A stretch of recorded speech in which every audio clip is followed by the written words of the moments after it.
muito interessante, porque envolve um princípio do reino de Deus que a gente encontra nas Escrituras. E é interessante, eu não sei se você tem essa mesma experiência, essa mesma impressão, mas eu acho tremendo quando eu começo a ler a Bíblia e aí a gente encontra uma chave de interpretação da Bíblia e os textos vão surgindo e eles vão se conectando e é como se você estivesse escavando algo e à medida em que você vai escavando, a água vai brotando e aquilo vai inundando e vai tomando forma. Eu acho tremendo isso.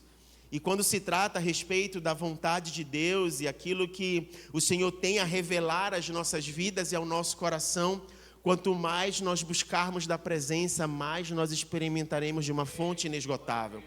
Existe toda uma realidade infinita em Deus que Ele revela por meio de todas as suas obras e de tudo aquilo que Ele faz. Jeremias 9:24 diz uma coisa muito interessante. Mas quem se gloriar, glorie-se nisto, em conhecer-me e compreender-me, pois eu sou Yahvé, o Senhor, e ajo com lealdade, com justiça e com retidão sobre toda a terra, porquanto são essas as virtudes nas quais eu tenho grande prazer. Deus tem prazer na justiça e na lealdade, e Ele se manifesta e se revela em justiça e lealdade. E quanto mais nós pudermos buscar e aprender do Senhor, surpreenda-se, porque Ele irá revelar justiça e lealdade. É por isso que a sua palavra não volta vazia, porque Ele cumpre tudo aquilo que Ele prometeu. E é por isso que Ele é fiel, e quando a palavra diz que Ele estaria conosco todos os dias, até a consumação do século, quando a palavra diz que Ele não é filho do homem para se arrepender, Ele está falando exatamente isso. Ele não é homem para mentir, é porque Ele é fiel, Ele é leal, Ele não é como as pessoas são. E quando a gente pensa a respeito dessa revelação de quem o Senhor é, a gente olha para as Escrituras e vê que desde o princípio, o Senhor estabelece princípios que são inegociáveis.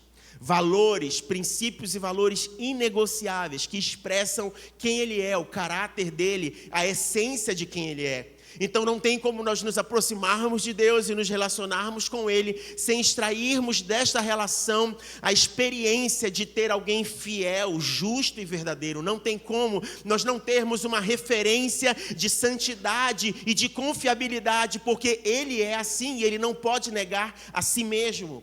E os princípios eternos de Deus estão revelados na sua palavra, estão revelados em quem Ele é, através de tudo aquilo que Ele faz. E o que eu acho tremendo a respeito disso é que existe essa digital, vamos dizer assim, de Deus em tudo aquilo que Ele faz e que Ele opera.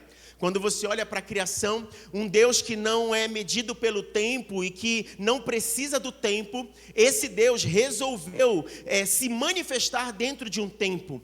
Na eternidade, no Kairos dele, Ele decidiu estabelecer o Cronos para que a minha vida e a sua vida pudesse experimentar de algo que era a manifestação da sua vontade dentro de um tempo e dentro de um momento. Ele não precisava disso, mas Ele decidiu se submeter a isso para que eu e você pudéssemos experimentar algo único e poderoso. Você olha nas Escrituras em Gênesis, Ele podia ter criado tudo de uma vez só, num único dia. Ele decidiu experimentar um dia de cada vez. E ao final de cada dia, Ele contemplou tudo o que Ele fez e declarou uma frase: viu Deus que era bom. Ele contemplou a sua criação e viu Deus que era bom. É como se Ele estivesse estabelecendo um ritmo para as coisas.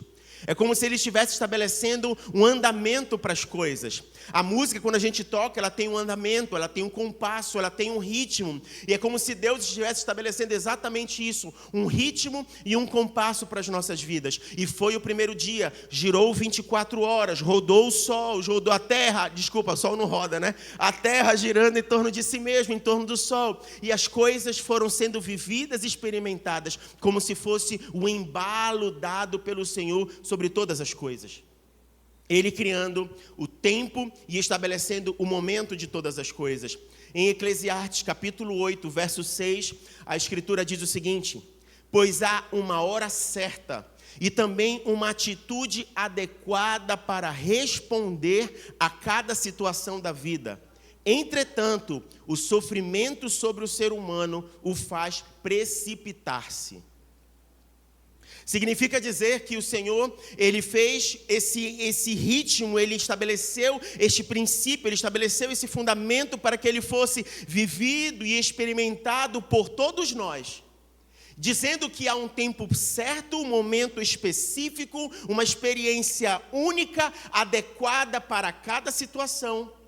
Entretanto, existem coisas que distraem a nossa vida.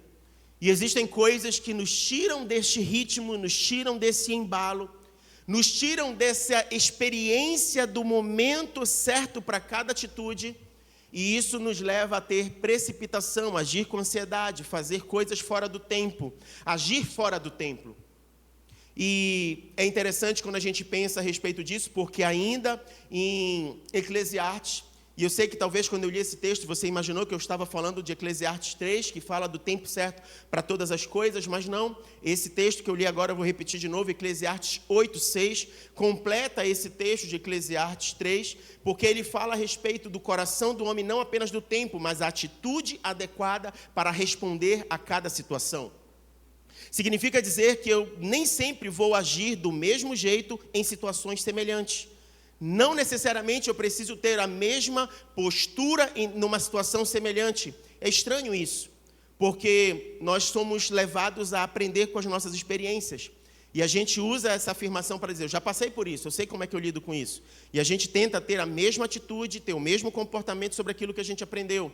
Mas será que isso serve para todos os aspectos da vida ou para a maneira como a gente se relaciona com Deus? Eclesiastes 3, a partir do verso 1, vai dizer o seguinte: para todas as realizações, há um momento certo. Existe sempre um tempo apropriado para todo o propósito debaixo do céu. Há o tempo de nascer e a época de morrer. Tempo de plantar e um tempo de arrancar o que se plantou. Tempo de matar e tempo de curar. Tempo de derrubar e tempo de edificar. Tempo de chorar e tempo de rir. Tempo de lamentar e tempo de dançar. Tempo de atirar pedras e tempo de guardar as pedras. Tempo de abraçar e tempo de se apartar do abraço. Tempo de buscar e tempo de desistir. Tempo de conservar e tempo de jogar fora. Tempo de rasgar e tempo de costurar. Tempo de ficar quieto e tempo de se expressar. Tempo de amar e tempo de odiar. Tempo de lutar e tempo de estabelecer paz. Existe um tempo específico para cada situação. E o que é interessante é que quando você olha para esse texto de Eclesiastes, falando de todas essas experiências, por exemplo, quando ele fala que há tempo de nascer e há tempo de morrer, não tem como você ter a mesma postura, o mesmo comportamento e ter as mesmas estratégias para essas duas experiências. São experiências totalmente opostas. Por mais que elas possam ser regadas por choro, por exemplo, por lágrimas, não significam que essas lágrimas estejam expressando exatamente a mesma coisa. Uma pode estar expressando alegria e a outra o pesar pela perda.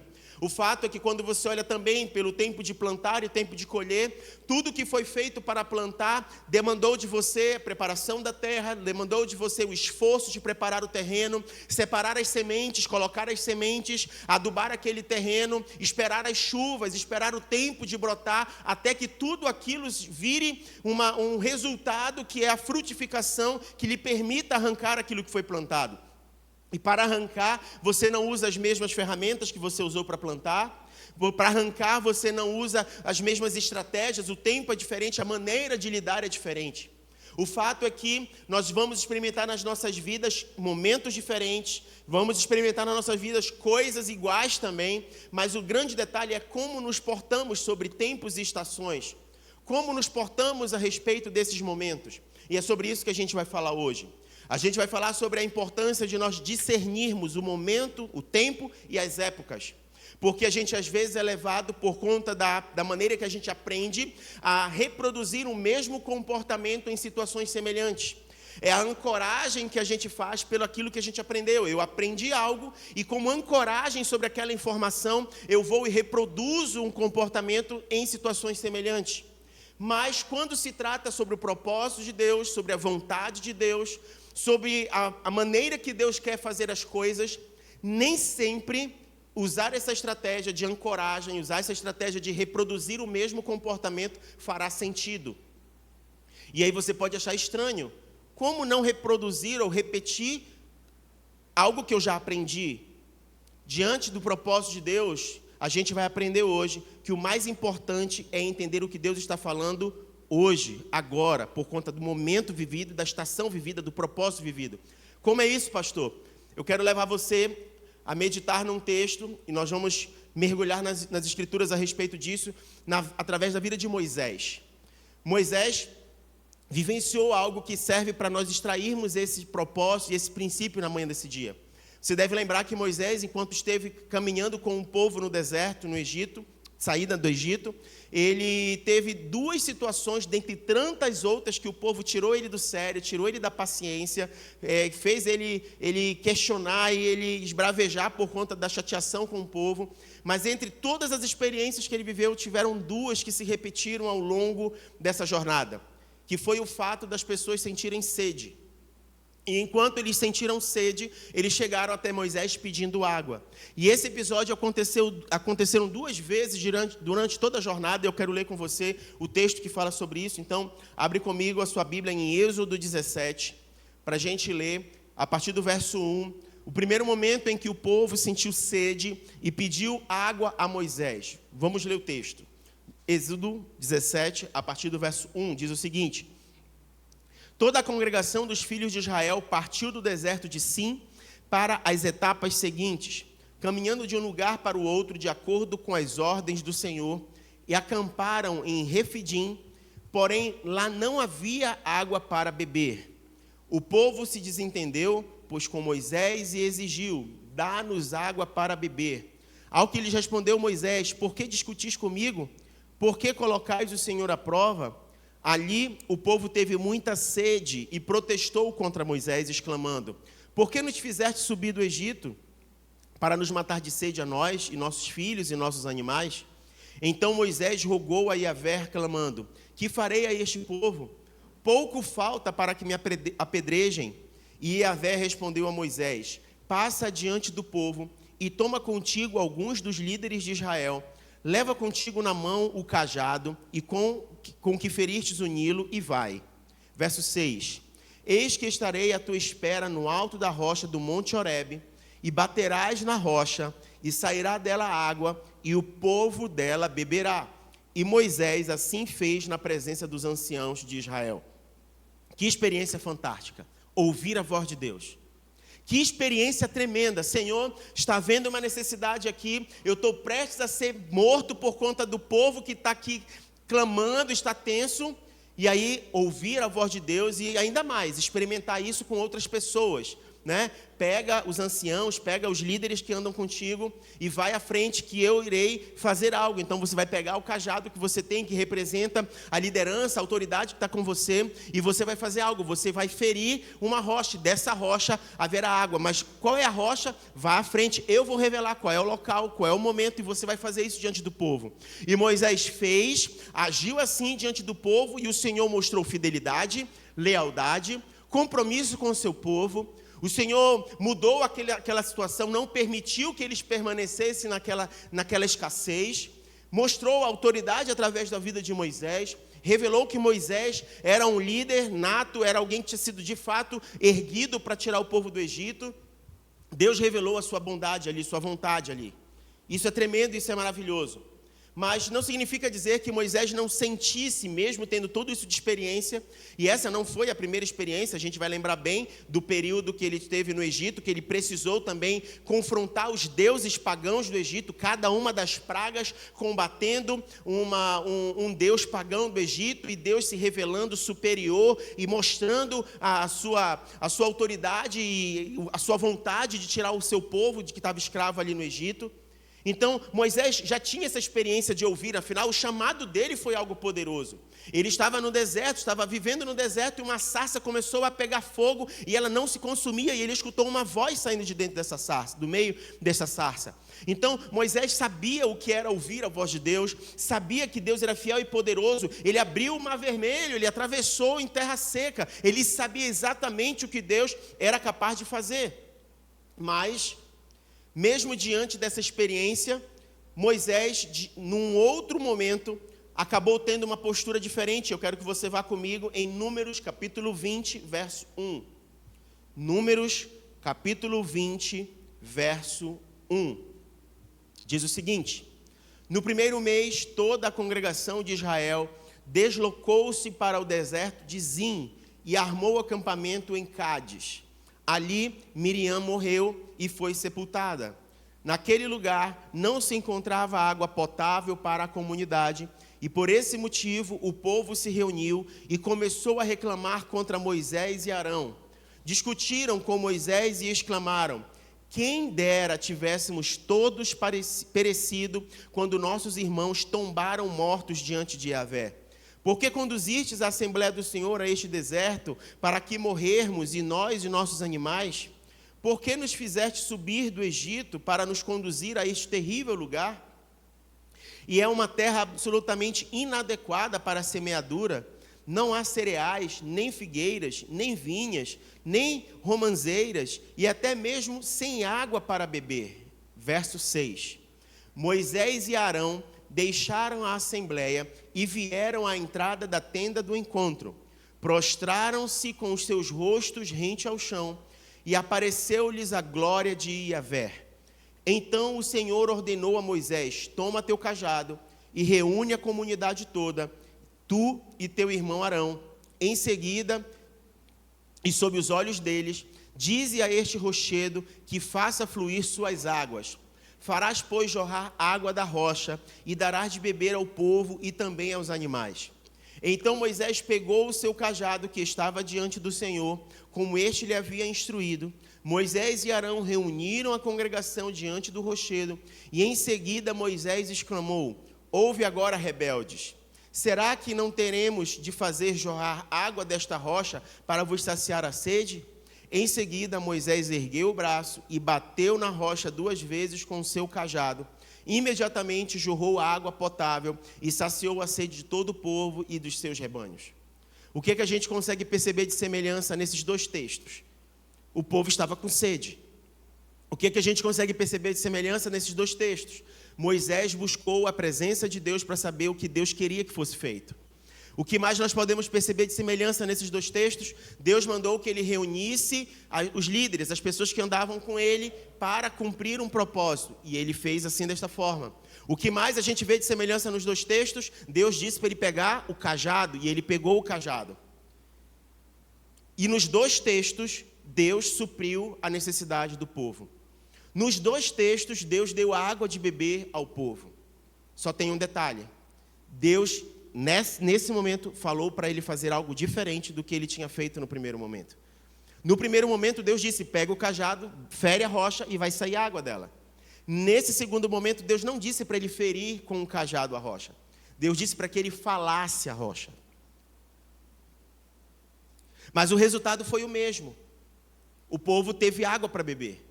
O resultado foi o mesmo, o problema foi resolvido. Mas olha só o que aconteceu, continua lendo comigo, ainda em Números capítulo 20, vai para o verso 12.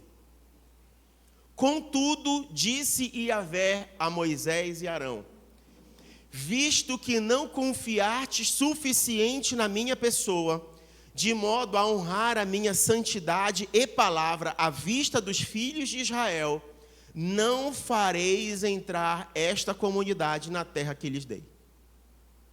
O resultado foi o mesmo. A bênção veio, mas as consequências sobre a vida de Moisés foram estas. E às vezes é o que está acontecendo comigo e com você.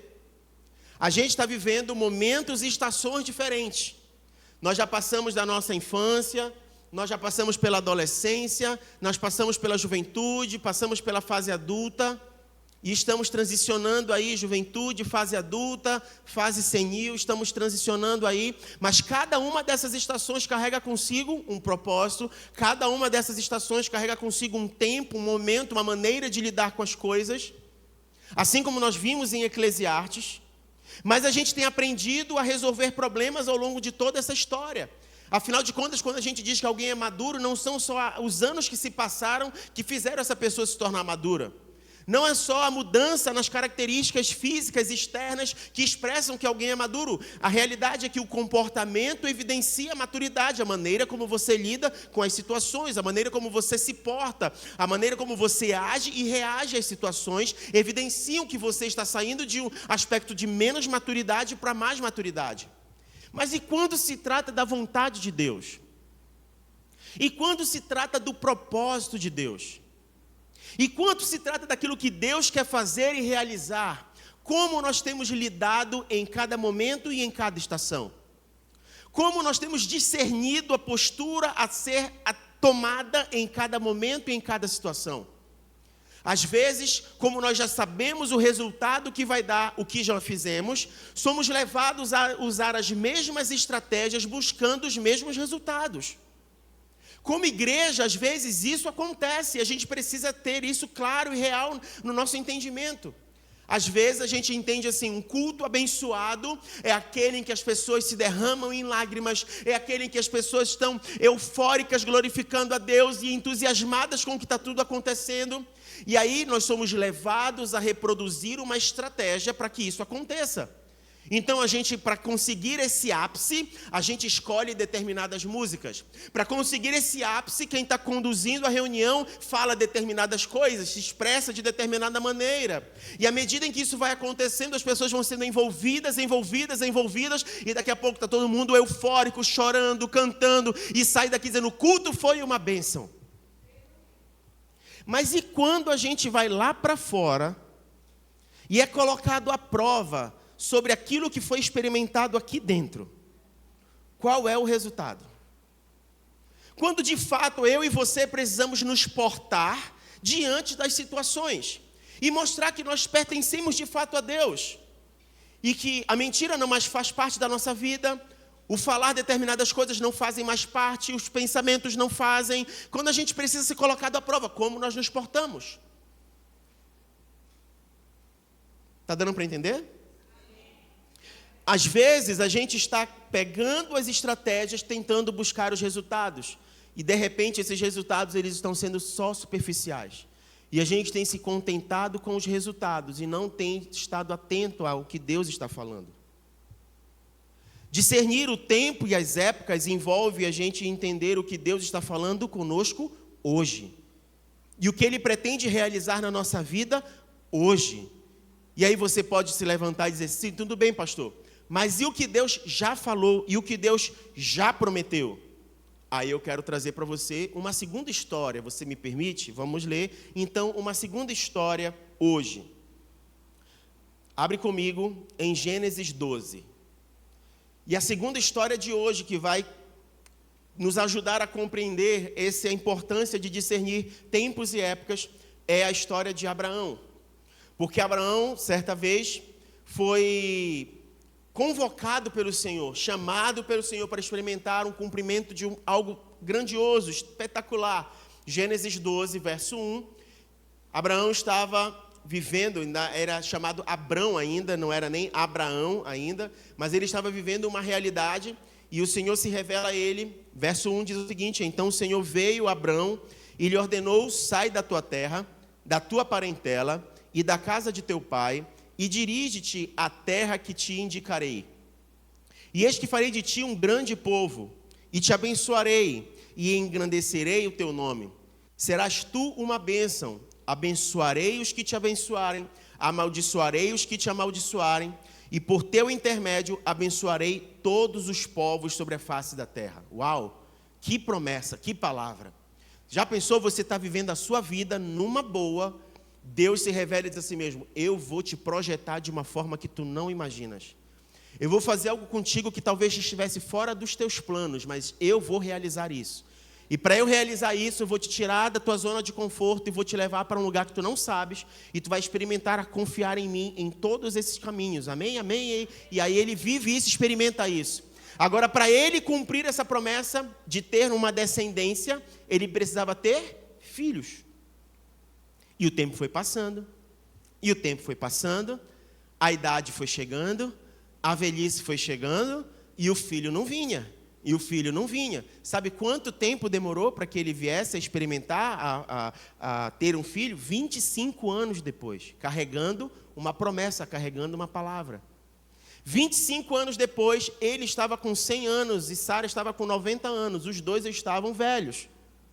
E eles experimentaram o cumprimento da promessa. Agora os nossos olhos contemplam a promessa do Senhor que Ele fez. Mas não parou por aí. Olha só. Gênesis 21 vai contar exatamente isso que eu falei. 21, do 1 ao 7. Deus visitou a Sara e cumpriu o que Ele tinha prometido. Mas olha o que acontece em Gênesis 22. Abre comigo em Gênesis 22, a partir do verso 2. Então Deus lhe ordenou: toma Isaque, teu filho, teu único filho, a quem tu muito amas, e vai à terra de Moriá. Sacrifica-o ali como holocausto sobre um dos montes que eu te indicarei. Como assim, Deus? Acabei de ter o menino, acabei de ter o início, de experimentar o início do cumprimento da promessa, e o Senhor já quer tirar de mim? Eu passei 25 anos para esperar isso vir às minhas mãos e enxergar com os meus olhos. Como eu e você agiríamos numa situação como essa? Talvez os mais crentes fervorosos chegassem diante de Deus. Deus, eu tenho uma palavra. Deus, eu tenho uma promessa. Não, isso não deve ser desse jeito, Senhor. Aí começa a guerrear com Deus como se fosse adiantar alguma coisa e resolver alguma coisa. Só que Abraão já tinha experimentado muita cabeçada. Ele já tinha metido os pés pelas mãos muitas vezes. Ele já tinha mentido com relação à esposa com medo de que pegassem ela. A esposa já tinha dado a serva para ele, ele topou a parada pensando que ali ia pegar um atalho para resolver o problema. Eles já tinham experimentado muita coisa. Eles já tinham metido os pés pelas mãos, eles já sabiam o que significava. Espera aí, se Deus disse que faria, a gente fez as coisas erradas e Ele cumpriu porque Ele é fiel para cumprir, não vai ser agora que Ele vai fazer diferente. Não vai ser agora, porque Ele não tem se revelado como alguém que falha, Ele não tem se revelado como alguém que não cumpre, Ele não tem se revelado como alguém que se confunde, que erra. Então, se Ele me deu uma promessa lá atrás dizendo que eu ia ser uma grande nação, eu vou ser uma grande nação. Como isso vai acontecer? Não me importa, não me interessa. Se Ele quiser fazer de um estalar de dedo aparecer uma multidão, Ele vai fazer. Mas se Ele quiser me dar um filho na velhice, Ele também vai fazer. Não importa o jeito, importa que Ele é fiel para cumprir. E aí então Abraão, diante dessa situação, ele se porta como quem tem um coração obediente à vontade de Deus. Olha o que diz o verso 3 a 5 de Gênesis 22. Abraão levantou-se bem cedo, selou o seu jumento e tomou consigo 2 de seus servos e o seu amado filho Isaque. Ele ainda rachou a lenha para o holocausto e se pôs a um caminho rumo ao lugar que Deus havia mostrado. No terceiro dia, Abraão levantou os olhos, viu de longe o lugar que Deus havia determinado. Então Abraão ordenou aos seus servos: permanecei aqui com o jumento, eu e o menino iremos até lá, adoraremos e voltaremos a vós. Ele tinha certeza de que ele iria cumprir o propósito de Deus e que ele voltaria. Ele tinha certeza que o filho da promessa cumpriria a promessa. Como? Não faz sentido eu entender o como. Só faz eu entender que Deus prometeu e Ele vai cumprir. Ele subiu com convicção e ele fez tudo o que era necessário. Deus não mandou eu ir sacrificar o meu filho, então Ele me deu, e se Ele quiser tomar, Ele toma, e bendito seja o nome do Senhor. Então eu vou me levantar, eu vou preparar a lenha, eu vou preparar as coisas, eu vou preparar o jumento, eu vou subir, eu vou levar os servos, e eu vou ter uma certeza: o Senhor é comigo, Ele prometeu. Eu não estou preso na palavra liberada, eu estou me relacionando com o Senhor da palavra. Se ele estivesse preso na palavra que ele recebeu lá atrás, você acha que ele iria subir com o menino para sacrificar? Se coloque no lugar de Abraão. Se você fosse pai e mãe desse menino, e você tivesse recebido essa promessa, você iria agir como diante desse pedido do Senhor? Você estaria preso na obediência a Deus, ou você estaria preso à palavra que você recebeu há tempos atrás? Momentos e estações. Momentos e estações. Se ele tivesse preso na palavra e não focando os olhos em Deus naquele momento, ele teria resistência no coração dele em obedecer o que Deus estava pedindo para ele naquele momento. Porque o que Deus estava pedindo para ele se tratava de uma outra estação, de um outro momento, desenvolvendo no coração dele exatamente aquilo que nós lemos no começo, honrar a palavra, aquilo que Moisés não experimentou. Você não foi fiel a mim, não foi fiel ao que eu disse, você não honrou a minha palavra diante das pessoas. O que você vai experimentar como consequência é exatamente o fato de você não ter honrado a minha palavra diante das pessoas. E aí você pode dizer, mas não é palavra de Deus o que o Abraão recebeu? É palavra de Deus. As estações eram diferentes. Os momentos eram diferentes. A responsabilidade sobre o que fazer com o que foi dito não era de Abraão, era de Deus. Foi ele que falou? Foi ele que prometeu? Ele é responsável sobre o que ele falou. E se naquele momento ele estava trazendo uma outra palavra, e aí mas essa palavra se conflita. A gente lê o texto, não se conflitou. Se Deus quisesse ressuscitar o menino depois do sacrifício, Deus ressuscitava. Ele é fiel. Eu não estou querendo extrair aqui do texto o que a gente pode aprender sobre o sacrifício de Jesus, que é um reflexo para o Novo Testamento, que a gente pode meditar nesse texto também. Eu não estou querendo mostrar aqui qualquer outro princípio sobre a história em si. Eu estou querendo que a gente observe o momento de discernir tempos e épocas. As estações sobre o que Deus está falando. Muitas pessoas ficam estacionadas em palavras, em coisas que Deus falou em muito tempo atrás. Em outras épocas, em outras estações. E estão querendo agir no momento atual, presos a outra época e a outra estação, sem discernir o que Deus está falando hoje. O que Deus espera de mim, de você, hoje. A mesma coisa é o que nós experimentamos como igreja. Se a gente estivesse aqui e estivesse reproduzindo essas estratégias, usando as músicas, a iluminação, o jeito de falar, para que todo domingo acontecesse a mesma coisa que acontece no outro domingo, a gente provavelmente estaria olhando os resultados. Ambiente cheio, todo mundo glorificando, dando glória, saindo chorando, emocionado e tal. Mas cadê os frutos? Cadê o resultado? O que Deus está falando? O que Deus está operando? Está vazio, está superficial? Não tem. Os resultados são quais? Nós estamos olhando para o quê? Para que nós estamos olhando? O Senhor está querendo nos levantar para um tempo chamado tempo do fim. E nesse tempo do fim, a igreja precisa saber discernir as coisas. O Senhor fala em 1 Timóteo, capítulo 4, verso 1, o seguinte: o Espírito Santo afirma expressamente que nos últimos tempos, alguns se desviarão da fé e darão ouvidos a espíritos enganadores e a doutrina de demônios, sob a influência da hipocrisia de pessoas mentirosas que têm a consciência cauterizada. Se nesses últimos dias nós vamos enfrentar esse tipo de desafio, então deixa eu dizer para você, não são esses elementos externos e estéticos que vão servir para nós de parâmetro sobre as coisas. Não é o quanto de multidão nós temos, ou o quanto de choro é derramado, ou o quanto de grito é feito, ou o quanto de qualidade em A, B ou C situações a gente vai ter como resultado do que Deus está fazendo. Nesses últimos dias, o grande resultado vai ser quantos estão sendo fiéis à palavra do Senhor. Nesses últimos dias vai ser quantos estão sendo fiéis ao que Deus está falando e não estão se desviando, não estão se confundindo, ou se deixando manipular, ou ser enganados por doutrinas falseadas, em mentiras e enganadoras diante dos homens e das pessoas. Não se trata então de determinados resultados e números estéticos, se trata da transformação da nossa vida, do testemunho que nós estamos dando, da fidelidade à palavra do Senhor.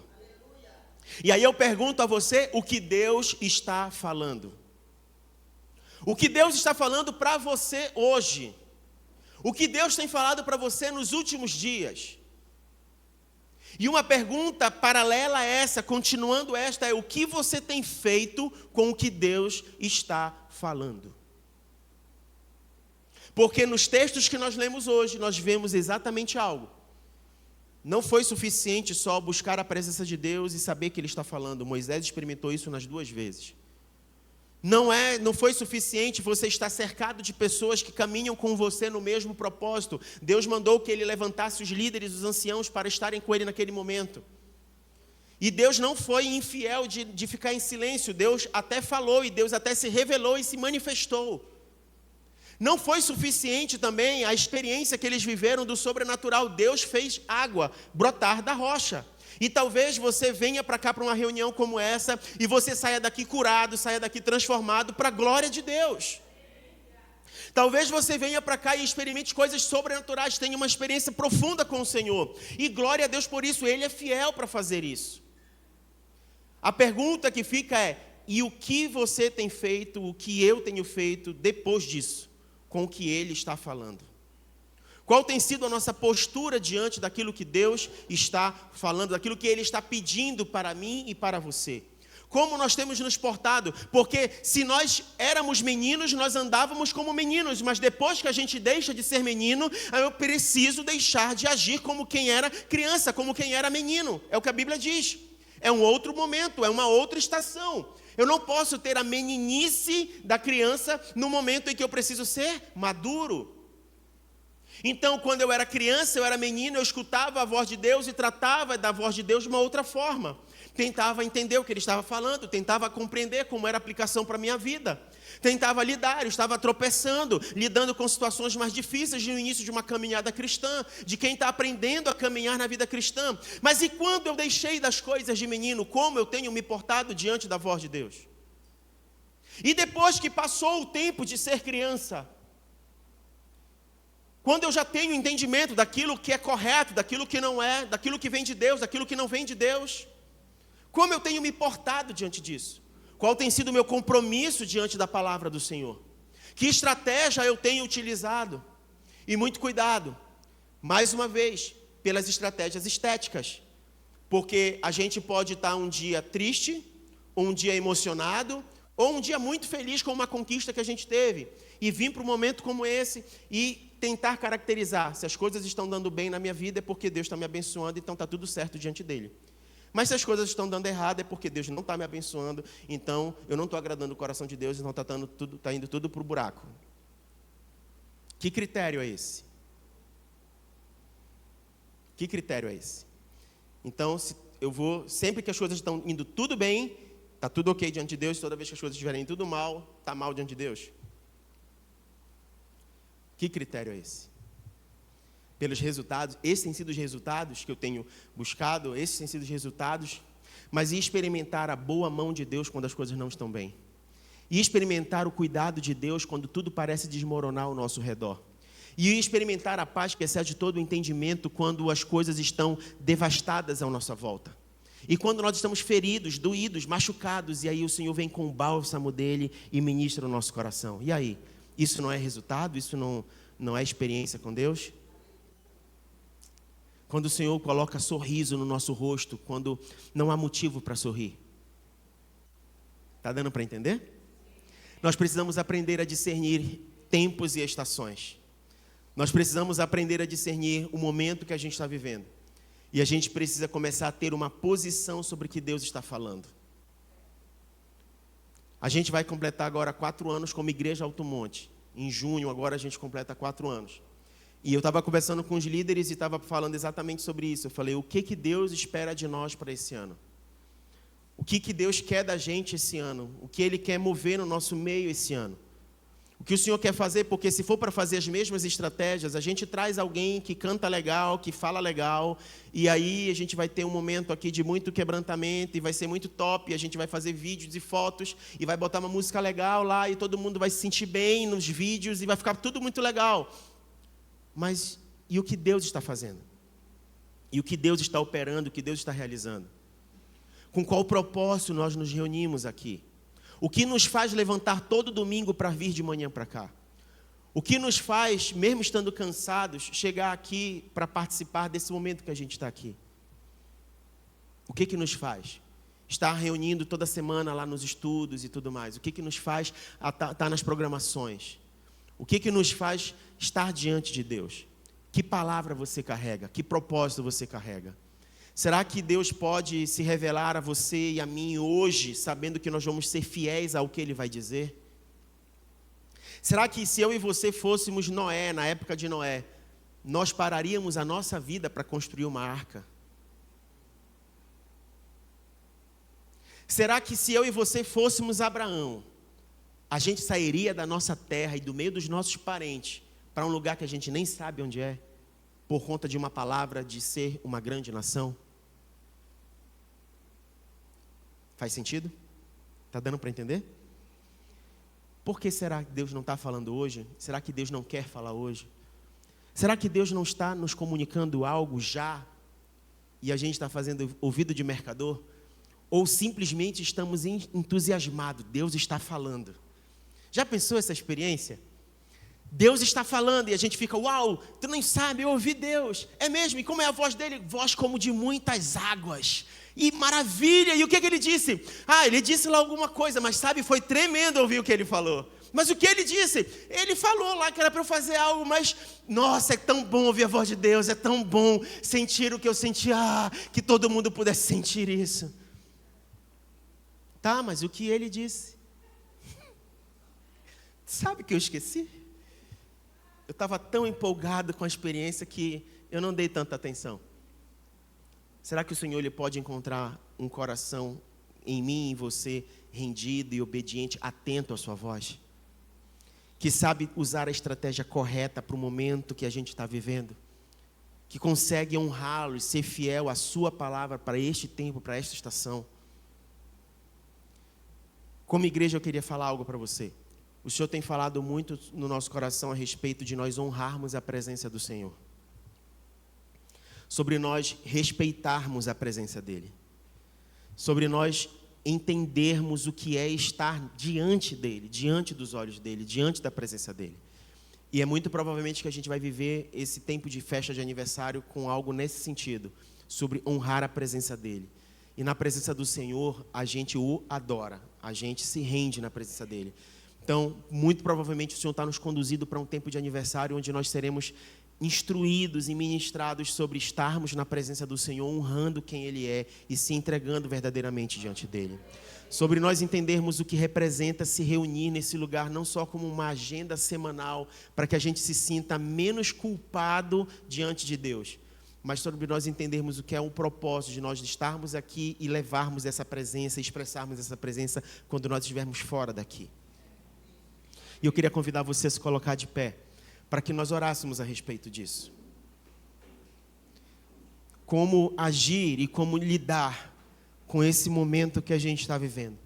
Diante dessa estação que você está vivendo, porque nós vivemos uma estação como igreja do Senhor, nos preparando para o tempo do fim. Nós vivemos uma estação como igreja Alto Monte, envolvidos nessa questão de honrar a presença do Senhor. Mas você, a sua casa, também vive em uma estação. E assim como Deus tem palavra para a sua igreja no mundo todo, assim como Deus tem palavra para a igreja Alto Monte que se congrega aqui, Deus também tem palavra para a sua vida e para a sua história. E diante desta palavra, o que você tem feito? Você tem dado ouvidos ou você nem parou para ouvir o que Deus tem a dizer? Mas eu quero te instruir nessa manhã sobre a importância de nós pararmos para ouvir o que Deus tem a dizer. E não apenas isso, nós também sermos fiéis ao que Ele está falando. Que Ele possa encontrar na nossa vida disposição e um coração obediente à sua voz e à sua palavra. E eu não sei o que Ele vai pedir para você ou o que Ele está te comissionando a fazer. Eu não sei qual é a urgência do coração de Deus específico para a tua vida e para a tua história. Mas eu posso te dizer algo sobre o que a gente aprendeu essa manhã. Nós não podemos ser negligentes ao que Deus está falando. Nós não podemos sair deste compasso do que Deus estabeleceu para vivermos o tempo e as estações que nos foi confiado. Existe um tempo e um propósito de Deus para as nossas vidas e o nosso coração não pode se distrair sobre isso. As preocupações da vida distraem o coração do homem e o impedem de agir adequadamente sobre cada momento. Foi esse texto que nós lemos em Eclesiastes e eu quero, antes de nós orarmos, eu queria que nós lêssemos novamente ele. Eclesiastes, capítulo 8, verso 6. Pois há uma hora certa e também uma atitude adequada para responder a cada situação da vida. Entretanto, o sofrimento sobre o ser humano o faz precipitar-se. Não vamos deixar que as distrações nos levem a uma atitude de precipitação, para que a gente se porte de forma inadequada sobre o que Deus está falando, Deus quer fazer. Eu queria convidar você a curvar sua cabeça então nesse momento e orar ao Senhor diante daquilo que a gente foi ministrado hoje. E é um tempo seu e Deus, eu não posso interferir nisso. De fato, a gente vai fazer uma oração final depois.